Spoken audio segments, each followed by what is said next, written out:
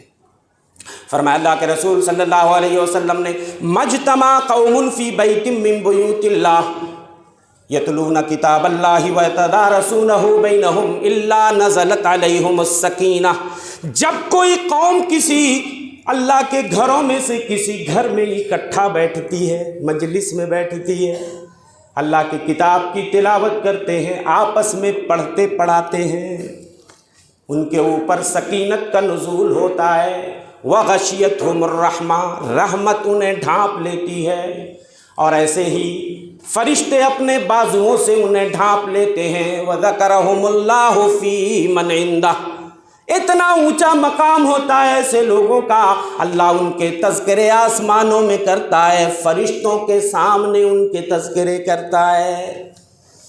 اور ایک دوسری حدیث کے اندر فرمایا اللہ کے رسول صلی اللہ علیہ وسلم نے، لا یقعد قوم یذکرون اللہ الا حفتہم الملائکہ، جب کوئی قوم بیٹھ کر کے اللہ کا ذکر کرتی ہے، فرشتے اسے ڈھانپ لیتے ہیں۔ وَنَزَلَتْ عَلَيْهُمُ السَّكِينَةُ وَغَشِيَتْهُمُ الرَّحْمَةُ، ان کے اوپر سکینت کا نزول ہوتا ہے، رحمت انہیں ڈھانپ لیتی ہے، اور اللہ انہیں اپنے پاس جو فرشتے ہوتے ہیں آسمانوں میں، ان کے سامنے ان کے تذکرے ہوتے ہیں۔ دوسری حدیث میں اللہ کے رسول صلی اللہ علیہ وسلم نے فرمایا، مَا جَلَسَ قَوْمٌ فِي مَجْلِسٍ فَتَفَرَّقُوا عَنْ غَيْرِ ذِكْرِ اللَّهِ، جب کوئی قوم کسی مجلس میں بیٹھتی ہے، اللہ کا ذکر کیے بغیر لوگ کھڑے ہو جاتے ہیں، اللہ کا کوئی ذکر نہیں، دین کی کوئی بات نہیں، اور جب ایسی مجلس سے لوگ اٹھ کے کھڑے ہوتے ہیں، الا تفرقوا عن جیفۃ حمار، جیسے کسی گدھے کی لاش جو سڑ گئی ہو، اس کو گھیر کر لوگ بیٹھے ہوئے تھے، چھوڑ کے چلے گئے۔ وکان علیہم ترہ، اور ان کے اوپر حسرت طاری ہوتی ہے۔ وَكَانَ ذَلِكَ الْمَجْلِسُ عَلَيْهِمْ حَسْرًا، یہ مجلس قیامت کے دن ان کے لیے باعث ندامت ہوگی، باعث شرمندگی ہوگی۔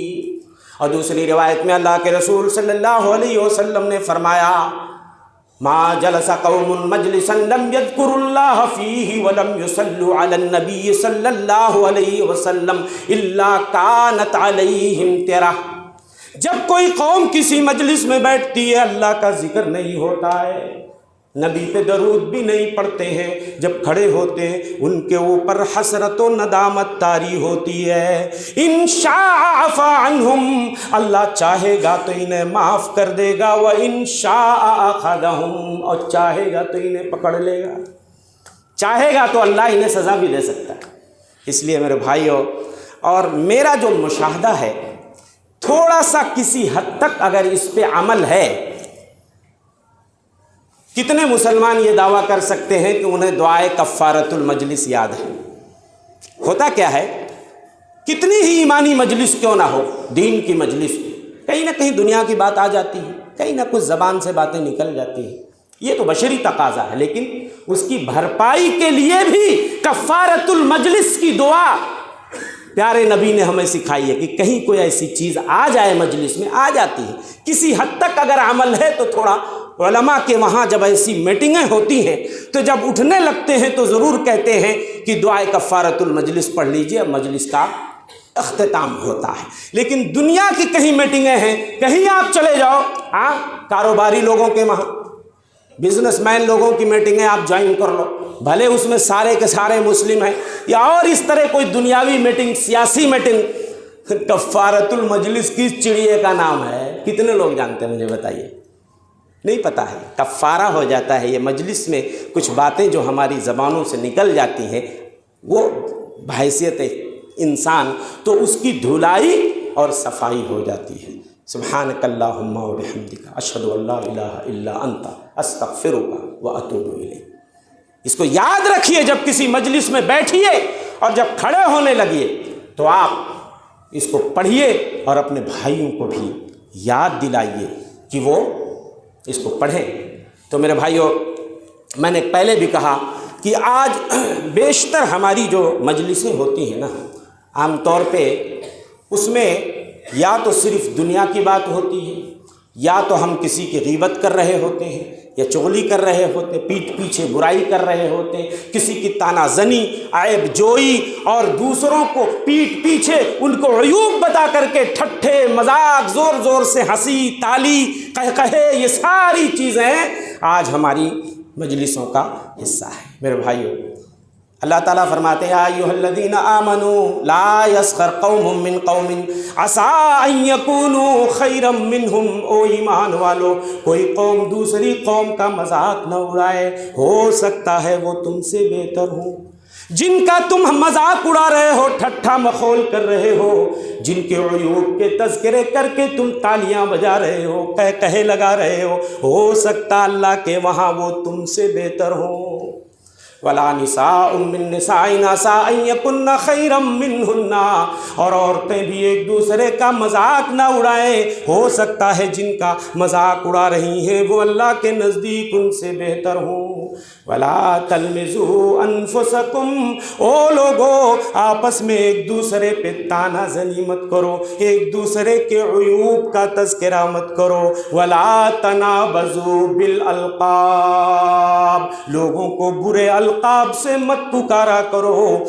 مفسرین نے لکھا ہے جیسے کوئی کسی کو یا کلب یا حمار یا خنزیر، بہت سارے لوگ کلب ہے، یہ کتا ہے، حمار ہے، خنزیر ہے، سور ہے، یہ ہے، بندر ہے، یہ ہے، وہ ہے، یہ لولا ہے، لنگڑا ہے، کالا ہے، گورا ہے، ناٹا ہے، نگوڑا ہے، نہ جانے کیا کیا القاب لوگ دیتے رہتے ہیں۔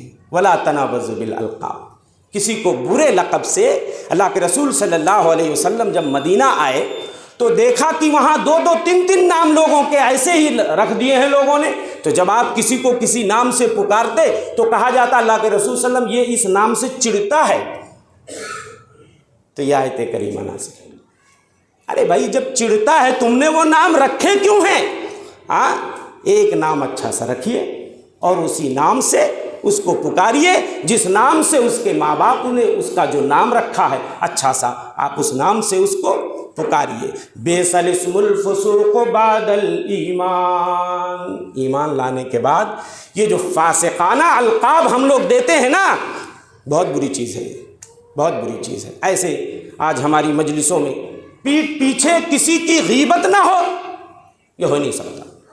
مجلس کا مطلب یہی ہے، اجتماع کا مطلب یہی ہے کہ کسی کی برائی، پیٹھ پیچھے کسی کی غیبت۔ یا ایھا الذین آمنوا اجتنبوا کثیرا من الظن ان بعض الظن اثم، او ایمان والو بہت زیادہ گمان سے بچو، بعض گمان جھوٹ ہوا کرتے ہیں۔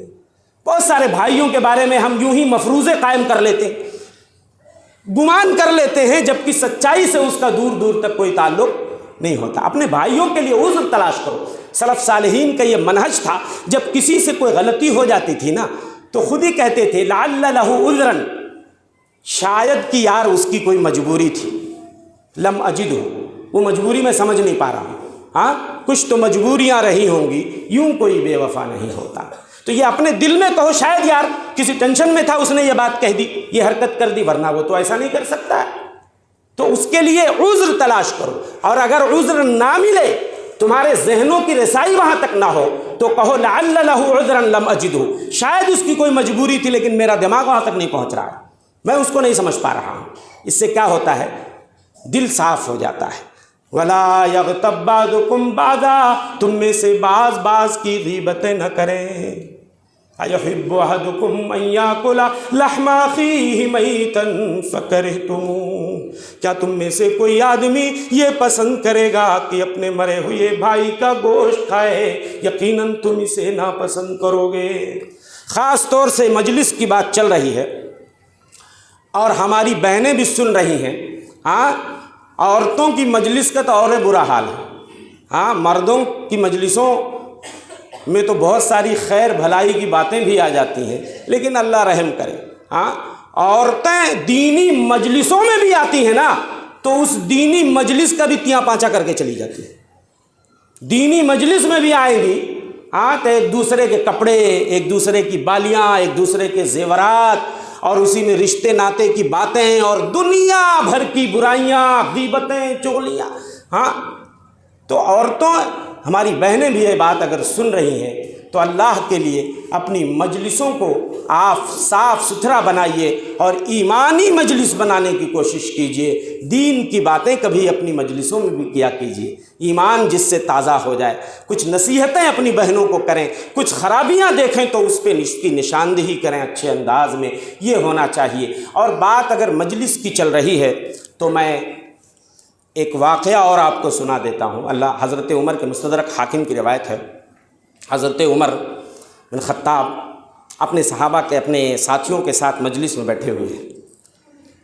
کہتے ہیں تمنو یا صحابی، او میرے ساتھیوں چلو تمنا کرو، آرزو کرو. کیا چاہیے؟ کیا تمنا ہے بھائی آپ کی؟ ایک ایک آدمی بتائے اس کی کیا تمنا ہے. ایک صحابی کہتے ہیں اتمنا ان تکون هذه الدار مملوءة ذهبا فانفقه في سبيل اللہ. میری یہ تمنا ہے، میری یہ آرزو ہے، کاش اللہ تعالیٰ مجھے اس کمرہ بھر کے، اس گھر کے برابر سونا دے دے. کیا کریں گے؟ اپنی بیویوں کو زیور گڑھا دیں گے، ہے نا، سر سے نیچے تک لال پیلا کر دیں گے. یہی کریں گے نا؟ نہیں. تمنا، ہماری تمناؤں میں اور ان کی تمناؤں اور آرزو میں فرق دیکھیے. اللہ تعالیٰ اگر اس کمرہ بھر کے، اس گھر کے برابر مجھے سونا دے دے، ایک گرام بھی اپنے پاس نہیں رکھوں گا. انفقوا فی سبیل اللہ، سب اللہ کی راہوں میں بانٹ کے ختم کر دوں گا. دوسرے کی باری آئی، چلیے بھائی آپ تمنا کیجئے، آپ بھی مجلس میں بیٹھے ہوئے ہیں، آپ کی کیا تمنا ہے؟ دوسرا ساتھی کہتا ہے تمنا ان تکون هذه الدار مملوءة زبرجدن ولؤلؤن وجوہرا فانفقها فی سبیل اللہ. میری تمنا یہ ہے اس گھر کے برابر اللہ مجھے اگر قیمتی دھات جیسے موتی، ہیرے، جواہرات اللہ مجھے اگر عطا کر دے، میں بھی اللہ کے راستے میں لٹا دوں گا، ایک بھی نہیں چھوڑوں گا. اب اس طریقے سے لوگوں نے اپنی اپنی تمنا بتائی. تو صحابہ نے کہا کہ امیر المومنین آپ بھی تو اپنی تمنا بتائیے، آپ کی کیا تمنا ہے؟ کہنے لگے تمنا رجالا، میں ایسے صحابہ اور ایسے ساتھیوں کی تمنا کرتا ہوں مثل ابی عبیدۃ بن الجراح و معاذ بن جبل و سالم مولا ابی حذیفہ. میری تمنا یہ ہے کہ مولا مجھے معاذ بن جبل جیسا ساتھی دے دے، ابو عبیدہ بن جراح جیسا ساتھی دے دے، مجھے سالم مولا ابی حذیفہ جیسا ساتھی دے دے. فاستعملهم على اعلاء کلمت اللہ، اللہ کے کلمہ کو بلند کرنے کے لیے، اللہ کے دین کی سربلندی کے لیے میں ان کو استعمال کر لوں، ان کی خدمات حاصل کر لوں. اللہ کے دین کی خدمت، اللہ کے دین کے جھنڈے کو بلند کرنے کے لیے میں اپنے ان صحابہ سے مدد لوں. ایسے لوگوں، ایسے ہماری مجلس میں بیٹھنے والے ایسے صحابہ کاش کہ ہمیں مل جائیں، کہ جہاں بھی دوڑا دوں اللہ کے دین کی خدمت کے لیے دوڑ کے چلے جائیں کہ اللہ کے دین کا جھنڈا بلند ہو جائے. یہ تمنا تھی امیر المومنین. تو میرے بھائیوں، ضرورت ہے کہ ہم اپنی مجلسوں کو پاکیزہ بنائیں. دیکھیں مجلسوں کے کچھ آداب ہوتے ہیں. میں 2 حدیث بیان کر کے اپنی بات ختم کرتا ہوں. دیکھیے مجلس میں جب ہم بیٹھتے ہیں تو بہت ساری باتیں ہوتی ہیں. میں نے کہا دنیا کی بھی بات آدمی کر سکتا ہے، کوئی حرج کی بات نہیں ہے، لیکن ان المجالس بالامانہ، مجلسیں امانت ہوا کرتی ہیں. مجلسوں میں اگر کوئی بات ہو گئی فائنل اور لوگ یہ چاہتے ہیں کہ یہ باہر لیک نہ ہو تو اس کو وہیں تک رکھیں. باہر جا کر کے مجلس والی بات اگر یہ پرائیویسی ہے کہ بھئی اس کو باہر لیک نہیں کرنا، یہ آپس میں ہم لوگوں کا مشورہ ہے، تو مجلس بھی امانت ہوتی ہے. اگر آپ نے اس کو ادھر ادھر بانٹ دیا تو آپ گویا کہ خیانت کے مرتکب ہیں. ایسے ہی مجلس کا ایک ادب یہ بھی ہے کہ جو پیچھے آئے وہ پیچھے بیٹھ جائے. کتنوں بڑا دھنا سیٹ ہے، کتنوں بڑا ناظم ہے، صدر ہے، کوئی کسی کو اس کی مجلس سے نہ اٹھائے. اللہ کے رسول فرماتے ہیں کوئی آدمی اپنے بھائی کو اس کی جگہ سے نہ اٹھائے ثم یجلس فی، پھر اس کی جگہ بیٹھ جائے. اے چل بڑے یہاں سے آ گیا یا اگلے سے چل پیچھے جا، ہاں ڈانٹ کر کے لوگ بھگا دیتے ہیں۔ جو پہلے مجلس میں آیا ہے وہ پہلے نشست حاصل کرے گا، اس لیے جو بعد میں آیا ہے وہ پیچھے بیٹھے گا۔ جس کو پہلے آنا ہے پہلے نشست لینی ہے۔ اور جمعہ وغیرہ میں تو اور بھی سختی ہے کہ گردنیں پھلانکتے ہوئے جب خطبہ شروع ہو جائے تو یہ ہے کہ جو پیچھے آئے وہ پیچھے بیٹھے، جو پیچھے آئے وہ پیچھے بیٹھے، اپنے بھائیوں کو اذیت نہ دیں۔ تو میرے بھائیوں یہ کچھ باتیں، البتہ مجلسوں کے بارے میں آپ نے فرمایا تفسحوا وتوسعوا، ہاں اب بہت زیادہ جگہ لے کر کے آپ بیٹھ گئے، پیر ایک دم پھیلا کے پسار کے کہ وہاں 2 لوگ بیٹھ سکتے تھے، آپ اکیلے بیٹھے ہوئے ہیں۔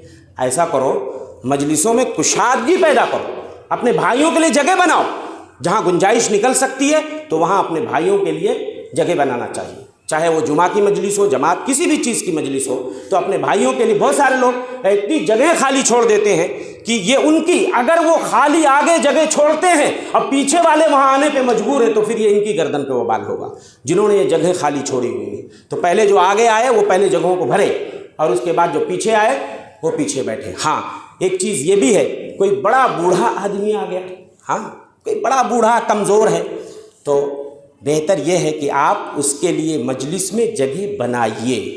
ایک بار ایک بوڑھے آدمی مجلس میں آ جاتے ہیں، صحابہ انہیں مجلس میں بیٹھنے کی جگہ نہیں دیتے ہیں، اللہ کے رسول ناراض ہو جاتے ہیں۔